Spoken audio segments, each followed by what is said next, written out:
Hi friends, it's me Sudhi. അപ്പോൾ നമ്മൾ ഇന്നൊരു റിയാക്ഷൻ വീഡിയോ ആയിട്ടാണ് വന്നേക്കുന്നത്. റിയാക്ഷൻ വീഡിയോ ട്രെയിലർ റിയാക്ഷനാണ്. ഇത് ഏതാന്ന് വെച്ചാൽ നമ്മുടെ പൃഥ്വിരാജിൻ്റെ വിലായത്ത് ബുദ്ധ എന്ന് പറഞ്ഞിട്ടൊരു മൂവി റിലീസാകാൻ പോകുന്നുണ്ട്. അതിൻ്റെ ഒരു ട്രെയിലർ വന്നിട്ടുണ്ട്. കുറച്ച് ടൈമായി, നമ്മളൊന്ന് ഫ്രീ ആവാത്തതുകൊണ്ട് നമുക്ക് ചെയ്യാൻ പറ്റിയില്ല. അപ്പോൾ നമുക്കിനി ട്രെയിലറിലേക്ക് പോവാം.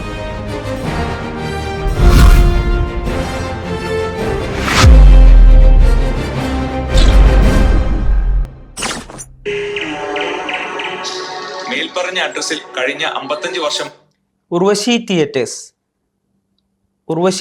ആണ് പ്രൊഡക്ഷൻ ടീം. മേൽപ്പറഞ്ഞ അഡ്രസ്സിൽ കഴിഞ്ഞ 55 വർഷമായി സ്ഥിരതാമസക്കാരനായ ഞാൻ 7/5/24, 8/5/24 എന്നീ ദിവസങ്ങളിൽ കൊടൈക്കനാലിൽ പോയി തിരിച്ചു വരുമ്പോൾ എന്റെ വീടിന്റെ പുറകിൽ നിന്ന് ഏകദേശം 14 ഇഞ്ചോളം ചുറ്റുവണ്ണമുള്ള ചന്ദനമരം മോഷണം പോയതായി കാണപ്പെട്ടു. ഫോറസ്റ്റ് ലിസ്റ്റിൽപ്പെട്ടായതുകൊണ്ട് AVA പ്രൊഡക്ഷൻസ് ഇൻ അസോസിയേഷൻ. നാളെ ഏണിയാവണ്ടല്ലോ എന്ന് വെച്ചാൽ ഇവിടെ വന്ന് ചുമ്മാ ഒരു പരാതിയും കൊടുക്കും. അവൻ നോക്കി വെച്ചാൽ അവൻ കൊടുക്കും. അവന്റെ തൊഴിലായി അങ്ങനെ ആഹാ, അടിപൊളി ഷോട്ടാണ് കേട്ടോ. ഇതിന്റെ സിനിമാറ്റോഗ്രഫി ആരാണെന്ന് അറിയില്ല, അതെല്ലാം നമുക്ക് നോക്കാം അവസാനം. പൃഥ്വിരാജ് സുകുമാരൻ ടൈറ്റിൽ വന്നിട്ടുണ്ട്.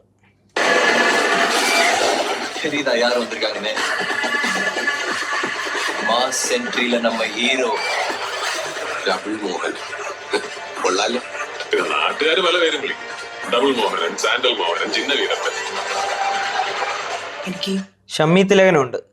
ഒരു പക്കാ മാസ് മെറ്റീരിയൽ പടമാണെന്നാണ് എനിക്ക് തോന്നുന്നത്. കൊള്ളക്കാരൻ മോഹനോടാ പ്രേമം. നീ തോറ്റാ ഞാൻ വെറും ചോലക്കിൽ ചെമ്പക്കത്തിന്റെ മോളാം. പക്ഷെ എനിക്ക് ഡബിൾ മോഹനന്റെ ഭാര്യയായിട്ട് ഈ മറയൊട്ടവണി കൂടെ നെഞ്ചു വിരിച്ചു നടക്കണം. ഇത് പറഞ്ഞതുപോലെ പക്ക ഒരു മാസ് പടമായിട്ടാണ് എനിക്ക് തോന്നുന്നത്. പിന്നെ നമ്മളിപ്പം സിനിമയിൽ കണ്ടുവരുന്ന ഒരു സെയിം പാറ്റേൺ പോലെ എനിക്ക് തോന്നുന്നുണ്ട്. കാരണം ചന്ദനക്കടത്താണ് ഇതിൻ്റെ ഒരു മെയിൻ പ്ലോട്ട് പടത്തിൻ്റെ. അപ്പോൾ ഇതിൽ ഇനി പുഷ്പയുടെ എന്തെങ്കിലും ഒരു ചായ ഉണ്ടോ എന്നുള്ളത് നമുക്ക് പടം വരുമ്പോഴേ അറിയാൻ പറ്റുള്ളൂ. എന്തായാലും ചന്ദനക്കടത്താണ് പടത്തിൻ്റെ മെയിൻ ത്രെഡ്. ഗർഭിണികളെ കയറ്റിയും കോഴിച്ചോറ് വെച്ച് ആക്സിഡന്റ് ആണെന്നൊക്കെ പറഞ്ഞ് നീ ഞങ്ങളെ പൊട്ടിച്ച് കുറെ കടത്തിയതല്ലേ? ചന്ദനം. യശോധാവല്യം എന്നൊരു പ്രയോഗമുണ്ട് മലയാളത്തിൽ. ശുഭ്രനിറത്തിൽ വിലസി നിൽക്കുന്ന എന്നർത്ഥം. അതിന്റെ തണലിൽ നിന്നാ മതി കറപുരണ്ടവരും തിളങ്ങും.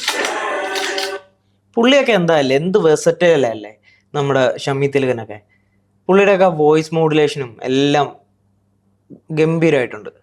പിന്നെ ഇതുവരെ കണ്ടത് വെച്ചിട്ട് നല്ല സിനിമാറ്റോഗ്രഫി അടിപൊളിയായിട്ടുണ്ട്. നല്ല ഷോട്ട്സ് എല്ലാം നല്ല സൂപ്പർ ഷോട്ട്സ് ആണ്. ഇനി ഇടപാട് നമ്മൾ തമ്മില. ഒരിടത്തിന്റെ ഉടമ ഇതിൽ കക്ഷിയല്ല. ഞാൻ വില പറഞ്ഞ് ഉറപ്പിച്ച ഇടപാടുകളിലോട്ട് നീ തല കൊണ്ടിട്ട തല ഞാൻ എടുക്കും. ഒന്നുകൂടെ വിളയണം. അടുത്തവന്റെ മേൽച്ചത്ത ഞാൻ കൊല്ലും. ആരാണെങ്കിലും കൊല്ലും. വിളച്ചിലെടുക്കല്ലേടാ. കാട്ടിയിട്ട് ഒരുപാട് യമന്മാര് കയറി ഇറങ്ങി പോയ ചുരോസല്ല. മലയും മോഹനും അന്നും എന്നും ഇവിടെ തന്നെ ഉണ്ട്. പണിവരം കിടക്കുന്ന മോഹന. ആഹാ, ചെക്കനൊരു നല്ല റോളാണ് കിട്ടിയേക്കുന്നത്. പൃഥ്വിരാജിന് ഓപ്പോസിറ്റ് ആയിട്ടുള്ള ഒരു റോളാണ് കിട്ടിയേക്കുന്നത്. നമ്മുടെ ഏതാ പടം, ക്വീനകത്ത് അഭിനയിച്ച പയ്യൻ.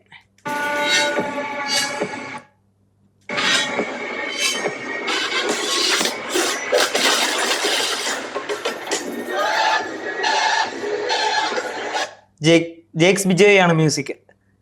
പിന്നെ പറയണ്ടല്ലോ. 15 ചന്ദനത്തിലെ ഏറ്റവും ലക്ഷണമൊത്ത വിലായത്ത് എനിക്കായിട്ട്. വിലായത്ത് ബുദ്ധ ടൈറ്റിൽ ഭയങ്കര ഭംഗിയായിട്ടുണ്ട്. ടൈറ്റിൽ ശ്രദ്ധിച്ചാൽ തന്നെ മനസ്സിലാവും. ആ ബുദ്ധ എന്ന് എഴുതിയിരിക്കുന്നതിനകത്ത് ഒരു കോടാലി കാണാം, ഒരു തോക്ക് കാണാം. ഈ കോടാലി ചന്ദനക്കടത്തിന്റെ സിംബോളിക്കായിട്ട് അവർ കൊടുത്തേക്കുന്നതാണ്. തോക്ക് ഇതുമായിട്ട് ബന്ധപ്പെട്ട് ഉണ്ടാവുന്ന പ്രശ്നങ്ങളും അതിൻ്റെ നമുക്ക് ഷമ്മി തിലകന്റെ ഷോർട്സ് എല്ലാം കാണുമ്പോൾ മനസ്സിലാവും. തോക്കിന് ഇത് ഈ പടത്തിൽ ഭയങ്കരമായ ഒരു പ്രാധാന്യം ഉണ്ടെന്ന് എനിക്ക് തോന്നുന്നു. ഞാൻ അങ്ങോട്ട് വരുന്നുണ്ട്. ഇനിയും റൗണ്ട് ഇതില് നീങ്ങ വാ.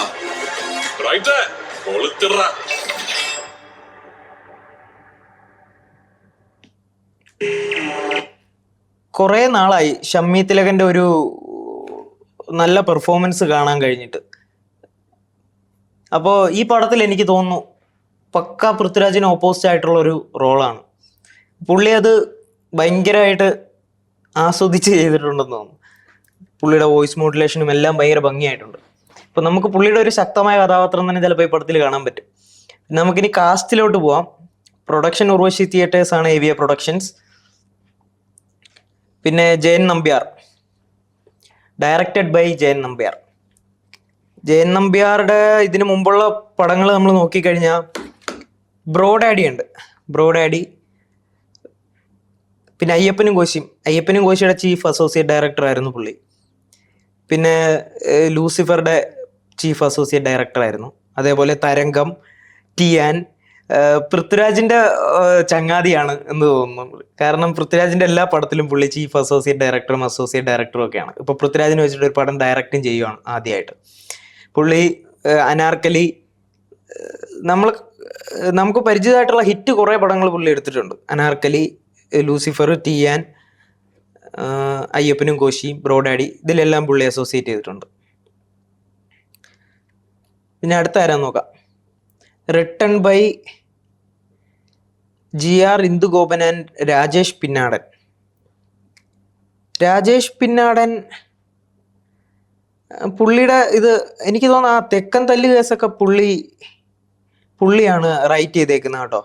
തെക്കൻ തല്ല് കേസ്, ആ പടം അറിയാം, ബിജു മേനോന്റെ തെക്കൻ തല്ല് കേസ് എന്ന് പറയുന്ന പടം.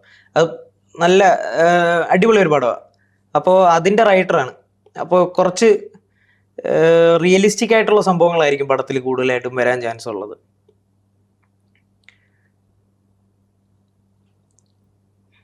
ജെയ്ക്സ് ബിജോയി ആണ് മ്യൂസിക്.